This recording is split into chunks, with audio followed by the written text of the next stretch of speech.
What happens when a team that's been one of the hottest in baseball suddenly hits a wall, and then gets one chance to prove that the winning run wasn't a fluke? That's exactly where the Boston Red Sox find themselves right now. They just snapped a brutal 5-game losing streak, but don't let that one win fool you. Boston has lost 2 straight series, questions are starting to build, and now the Red Sox have to walk into Pittsburgh and face a Pirates team that has every reason to play spoiler. And there's one lineup decision involving Ceddanne Rafaela that immediately caught attention. Boston's recent record makes this situation even more fascinating. Despite the losing streak, the Red Sox had gone an incredible 28-8 over their previous 36 games dating back to July 3rd. That's not the record of a team falling apart. That's the record of a team that has been playing extremely good baseball for a long stretch. Boston had also gone 36-13 over its previous 49 games dating back to June 19th. So the question isn't whether this team can win. We've already seen that. The question is whether Boston can regain that form when the pressure starts rising. And then came Toronto. The Red Sox dropped the first 3 games of the series before finally fighting back and winning the finale. That victory stopped the bleeding, but it didn't erase the concerns. Boston had already lost a series at home against the Athletics, ending a run in which the Red Sox had won 9 straight series. Now they're in Pittsburgh, and another difficult series could suddenly make that recent 5-game losing streak feel much more significant. Here's where the lineup gets interesting. Ceddanne Rafaela was given the night off in the series opener, with Eli White taking over in center field. For fans watching closely, that's a move worth noticing.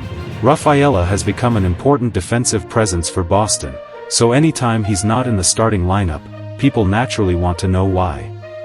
But based on the supplied report, there was no confirmed announcement saying Rafaela was injured, so there's no reason to turn a lineup decision into an injury story without confirmation.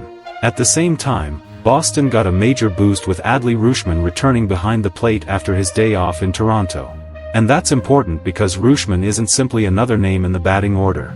A catcher can influence an entire game, from handling the pitching staff to controlling the running game and making defensive decisions under pressure. Put him alongside hitters such as Masataka Yoshida, Willson Contreras, Wilyer Abreu, and Jarren Duran, and Boston has plenty of offensive firepower. But Pittsburgh isn't going to make this easy. The Pirates entered the matchup at 59-64, while Boston stood at 65-56. Historically, the Red Sox haven't dominated this matchup either. Boston's all-time record against Pittsburgh was 14-13, including an 8-7 record in Pittsburgh. That tells you something important. This isn't a matchup where Boston can simply show up and expect to win. The pitching battle makes it even more intriguing. In the series opener, Boston was scheduled to send left-hander Jake Bennett to the mound with a 7-5 record and a 3.17 ERA.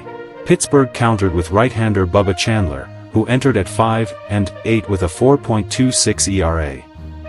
On paper, Boston had the advantage in several areas, but baseball rarely follows the paper. One bad inning, one missed opportunity, or one big hit can completely change the game.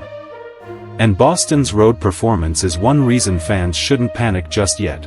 The Red Sox had won 16 of their previous 20 road games and were 32-16 over their previous 48 road games dating back to April 25th. That's a remarkable stretch. It means Boston has already demonstrated that it can handle pressure away from Fenway Park. Pittsburgh is simply the next test. But here's the bigger issue. When a team wins 9 straight series and then suddenly loses 2, everyone starts asking whether the momentum is gone. That's natural. But championship-level teams aren't judged only by how they perform when everything is going right. They're judged by what happens after things go wrong. Boston already took the first step by ending the 5-game losing streak. Now it needs to take the second step, turning one victory into sustained momentum. That's where this Pittsburgh series becomes so important. A strong weekend could make the Toronto struggles feel like a temporary bump. Another difficult series, however, could increase the pressure heading into the next stretch of the season. And there is another reason to keep watching Boston closely. The Red Sox aren't simply trying to win individual games anymore. They're trying to build a team capable of surviving the pressure of the postseason. Every lineup decision, every pitching performance, and every late-game situation becomes part of that bigger picture. So don't look at this as just another Red Sox Pirates series.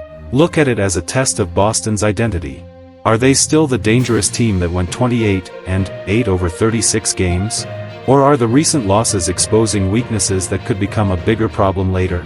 The answer won't come from one inning or one game.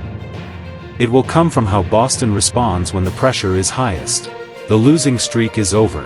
Now the real challenge begins, proving that Boston can turn that one victory into something much bigger. If you found this update helpful, don't forget to like the video, subscribe to PrimeWare, and turn on notifications so you never miss the latest news. Thanks for watching.